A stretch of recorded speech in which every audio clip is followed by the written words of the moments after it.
both. Let's bring in former Trump National Security Advisor and former Ambassador John Bolton. Thanks so much, Ambassador, for being here. President Trump quoted a Fox News report on social media this morning, and he writes, Iranian protester will no longer be sentenced to death after President Trump's warnings. Likewise, others.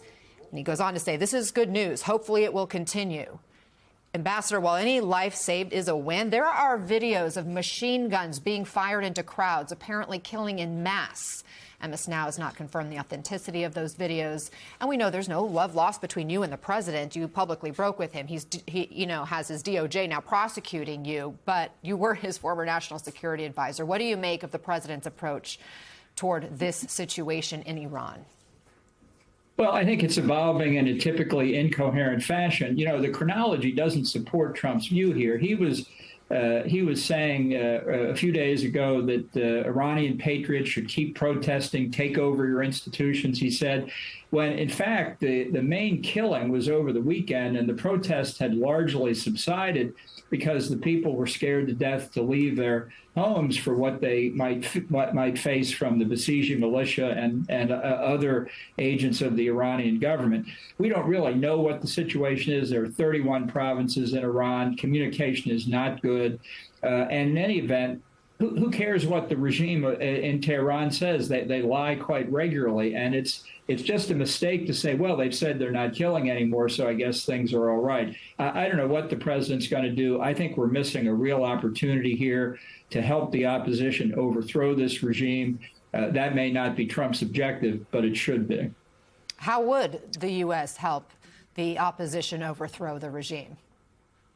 Well, I think we have missed years of opportunity to help the opposition inside Iran, helping them with communication, which they could desperately use at this point, and other resources. It's not a question of American boots on the ground. It's tangible support that would help the opposition get better organized.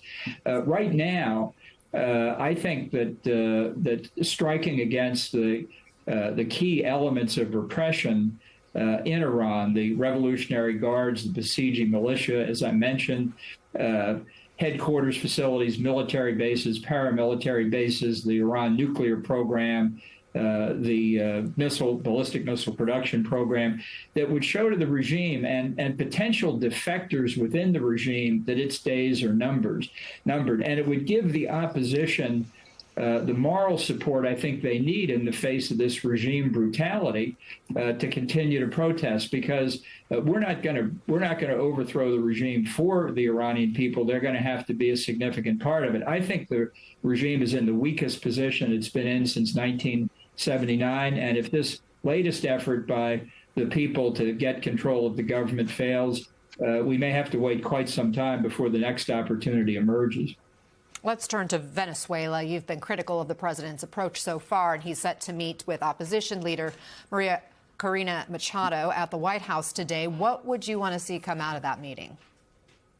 Well, I hope that Mrs. Machado can explain to the president that while it's a wonderful thing that Nicolas Maduro is in captivity, the Maduro regime continues in Caracas, and not much on the ground has changed. If, in fact, we go ahead with the plan the president's laid out, and some sales of previously embargoed Venezuelan oil have already been made, money will flow into the country, and the regime will take credit for it. And of course, you know, there's no corruption in Venezuela. There's no chance the regime will get its hands on any of that. This is a prescription for limited increases in the production of oil, sanctioned by a repressive regime that still hasn't done anything to throw out the Russians, the Cubans, the Chinese, and the Iranians. We are, if anything, legitimizing this gang of thugs running Caracas and discrediting the opposition. So no pressure on Mrs. Machado, but she's got to make some persuasive arguments today to turn this around.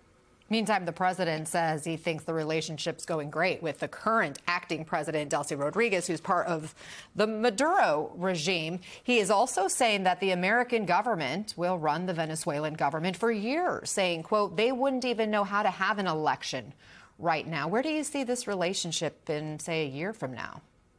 Well, he's all but saying that he's perfectly happy to have a gang of murderous thugs in charge of the country as long as we can buy oil for them. This is not the purpose of regime change, which he hasn't accomplished. And there won't be significant investment by American oil companies or anybody else new into Venezuela until there's some prospect of a law of order government, which is not a description of the Maduro regime. So the president's engaging in policies that are defeating his own objectives. Former Ambassador John Bolton, thanks for your time and your insights today.